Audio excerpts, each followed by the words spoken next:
Enyi wanandoa, tunzeni ndoa zenu kwa heshima na hekima, kwa sababu ndoa ni takatifu mbele za Mungu.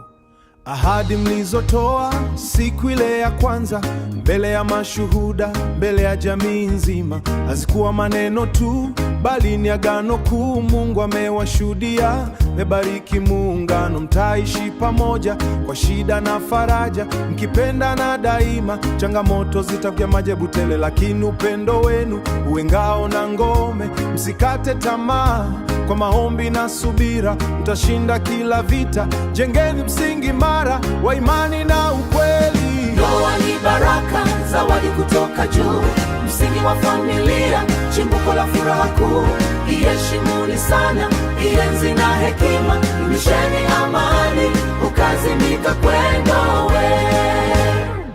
Kusikilizana ndiyo nguzo, kuelewana muhimu, sameheana mapema, kusahau visingizio, kuwapenda watoto wenu, kuwalea kwa bidii, kuwa mfano bora wa maisha yenye heri. Mwili moja, roho, mwelekeo mmoja, kila moja ke kwa dhati. Tabasamu dogo tu linaweza kuponya, mguso wa upendo faraja unaweza kunipa.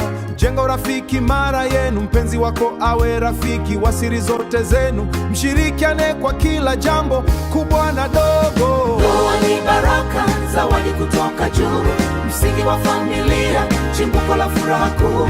Iheshimuni sana, ienzi na hekima, dumisheni amani, ukazimika kwendowe. Kila moja awe tayari kujitolea kwake, kujenga mustakabali wa maisha ya pamoja. Maisha yenu yafanane na bustani nzuri, imejaa maufu nzuri. Ndoa si mzigo, bali ni safari. Ndoa ni baraka, zawadi kutoka juu, msingi wa familia, chimbuko la furaha kuu.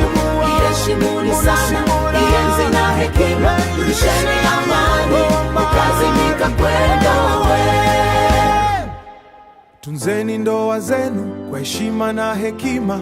Ndoa ni takatifu mbele za Mungu. Upendo, amani daima, amani na upendo milele wote.